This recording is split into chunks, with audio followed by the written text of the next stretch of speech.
Ito yung mga hinahanap ko. Ito yung pangkarne na yan, no? Ay, opo. Ilang taon na ho kayo sa industriya ng pagpapanday? Siguro yung mga pinanday nila ginamit din ng mga katipunero nung araw, ano?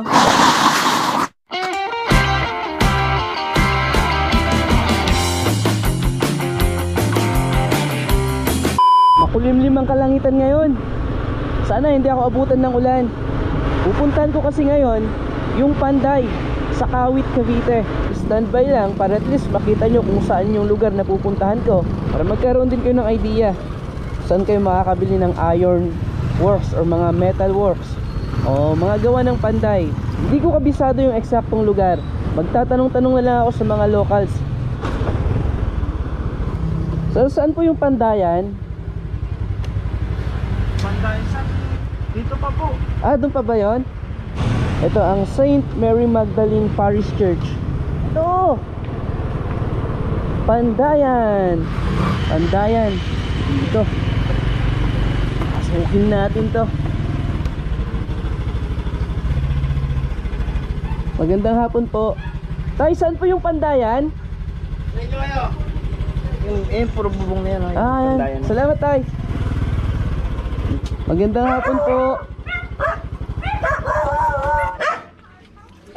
Grabe, ang ganda ng lugar niyo, ha. Dito po bang Pandayan? Nandito na ako sa Pandayan sa Kawit.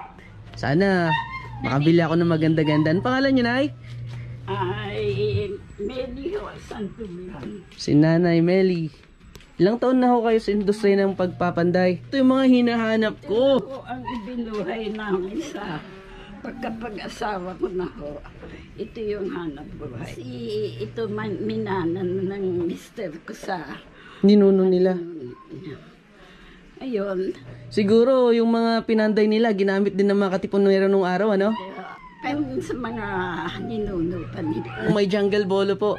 Tapos kung maaari ho, mayroon siyang ano? Maluban. Kaluban. Ito yung pangkarne na yan, no? Ay, opo. Kasi naghahanap ako sa palengke na, wala akong mahanap. Ay, ito ho yari sa amin, yaring kawit. Yaring kawit, ano? Siyempre, pag yaring kawit, dekalidad, ano? Wow! Kayo na ho nagpapanday? Ilang taon na ho kayo sa servisyo na ganito? 40 years na nagpapanday si tatay. Yan! Yan ang hinahanap ko, tay. Nilagay. Ganda, oh. Yan. Kayo na maglagay ng ano. Maglagay ng sentoron. Opo. Ha! Ito. Ito yung matagal ko nang hinahanap. Tapos na kayong gumawa? Ah, sayang. Hindi ko nakita yung actual na paggawa, no? Tuwing ano oras kayo gumagawa, kuya? Hanggang hapon? Eh ngayon, paligpit na. Sayang. Siguro, balik na lang siguro ako sa susunod, ano? Anong puno ho tayo yung handle niya? Ipil? Pag pinakinis ko to, matagal naman to, ano? Tsaka kung halimbawa, natanggal to, pwede akong magpa-repair sa inyo, ano? Kaya to, kintab lang nabili kong ano. Pwedeng magsalamin. Siguro, babalik na lang ulit ako para madokumentuhan. Okay lang po. Trainingin nyo ako para pag ano, akong susunod. Sa susunod na gawa nyo, gusto kong ma-experience din po. Ano tayo, bayaran ko na to at salamat, ha? Sige. Pabalik na lang po ako. Pumunta ka lang dito. Opo. Anytime naman siguro, ano, okay lang kina nanay, ano?